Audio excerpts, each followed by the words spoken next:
खबर खोजा है मेरे भाई बाबू। अरे क्या बताएं,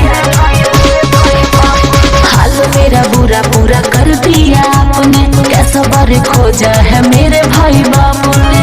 अपना भौजाई से कौन तेरी के लो, अपना भौजाई से कौन तेरी के लो। मरद रखले बारू दर्द सहे के सीख लो, मरद रखले बारू दर्द सहे के सीख लो, मरद रखले बारू।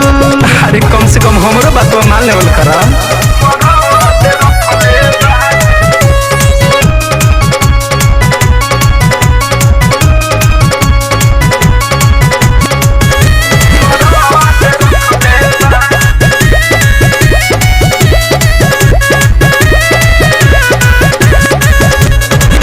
ऐसे सोचा बूता आगे कैसे चली, होई सुहाग वाला रात को बोलताली।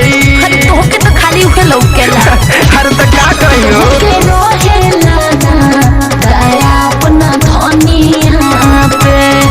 तोहरे बानी भरोसा कर रनिया पे। छोड़बे नाही कोरब खेत कागज पे लिख लो, छोड़बे नाही कोरब खेत कागज पे लिख लो।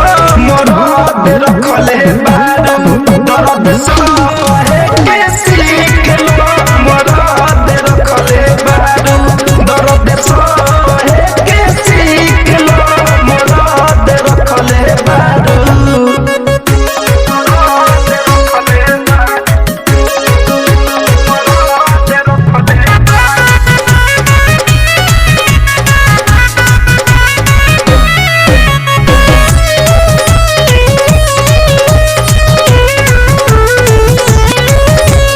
सोनू धनंजय के मन कैसे मानी। अरे चल जाए बारू में हर जीत करतानी। अरे तोहके तो खाली उके लौकेला। तो तुम्हें बताओ अभी लहिका बुद्धि बहानी न दान हो। अच्छा लागे ले लेब हमर तू जान हो। नई खुकइल टेस्ट पेस्ट आजू तू सीख लो, नई खुकइल